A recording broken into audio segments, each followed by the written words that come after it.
Hello, this is Luke. I'm Lucas. This is a bit of late, and I want to talk about Friday reads, which I still don't know the rules to, but from my understanding, it's kind of an anything goes. First, I'll talk about the books I finished this week, um,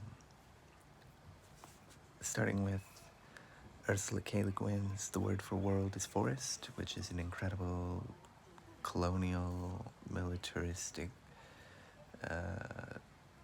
sci-fi novella that has an ecological side to it. It's not. It is scathing in its portrayal of colonialism and militarism, and I made a review of that. Um, it's an incredible book. Something I think would be very good and easy to start discussions with for, you know, if you're teaching some science fiction in high school, for example, instead of someone like Kurt Vonnegut. Let's leave it at that. And then, of course, there is Emperors of the Deep by William McKeever, which is all about sharks and their biology and their relationship with us. It's devastating to read because we're just depleting the population of sharks, and they are an apex predator. And when you remove the top of a food chain or the bottom of a food chain, it leads to disastrous results, and we will face those eventually if extremely drastic measures are not taken. I'll make a video about that probably tomorrow. And I don't remember if I finished this book this week or last week,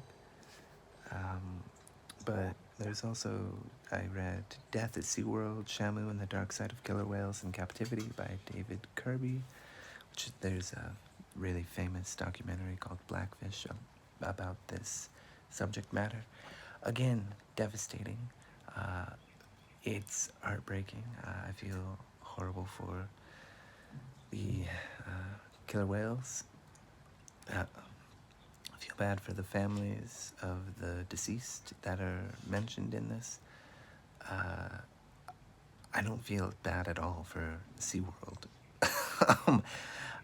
I already am dubious on the benefits of zoos or aquariums.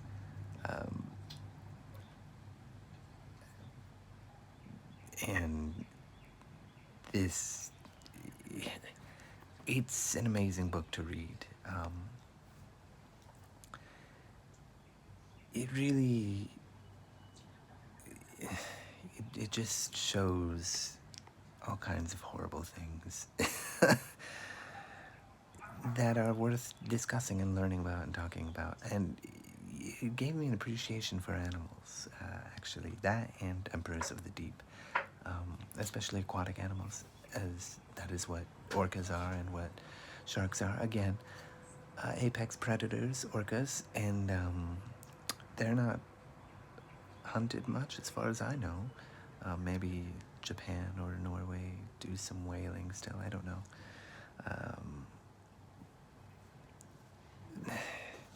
It's hard to read a book about animals because inevitably it has to talk about our relationship with them, and our relationship with animals tends to be brutal. And I think I talked about The Word for World is Forest by Ursula K. Le Guin, scathing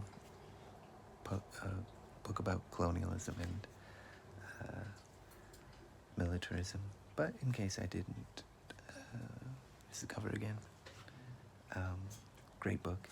Let me talk about a book I'm reading currently, which is Selected Stories by O. Henry. A fifth of the way through. He wrote a bunch of short stories right at the beginning of the 20th century, and I can see the appeal. I've read quite a few of his short stories by now, but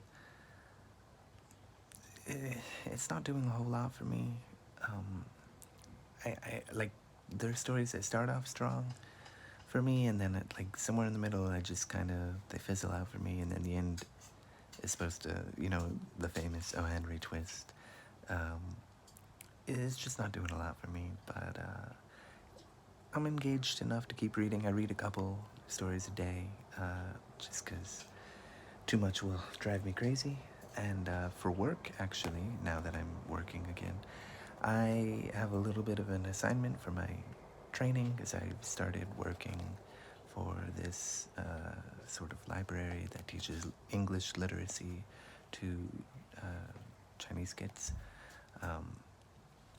And it's under hard times, because it's a private company, which is why it took me so long to start.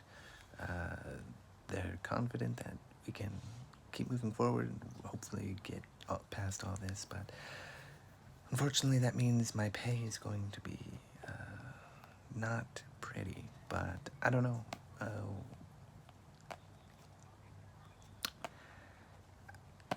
I don't know. I'm gonna see it through, as long as I'm getting paid. If things go awry, well then, things go awry. At least I've been getting paid. Hopefully it's enough to pay my rent and food, which is not very much. But anyway, I have to read Roald Dahl's James and the Giant Peach. I've never read Roald Dahl, but I have to do this presentation, this cover lesson to sort of introduce to kids what the book is about, and try to get them to ask questions and make predictions and stuff like that about what it could be about, because it's assuming they've never read the book. And I've never read the book, so I'm excited. And it's interesting for me to see the list of all the books he's written. I didn't realize, one, that he wrote so many children's books, and two, that he wrote a lot of the ones that I know, but I've never read any of them. So I'm excited to read this book. I'll probably read it tonight, in the next couple hours, because I read pretty fast, and there's lots of pictures, and the text is pretty big. But after that, I think that's gonna do it. Yeah, I make no predictions as to what I will read after that, but my guess would be this classic book as a reread, but maybe not. East of Eden by John Steinbeck. I really love that book, but I might not read that because I've read it before, and I want to reread it, but maybe now is not the time. Maybe I'll read another,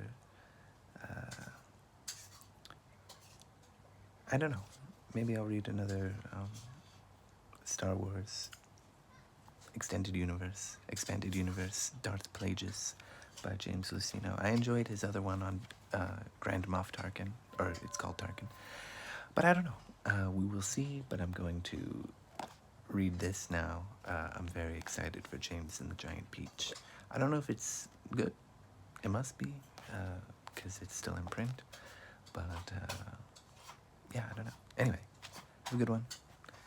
Stay safe, and keep reading.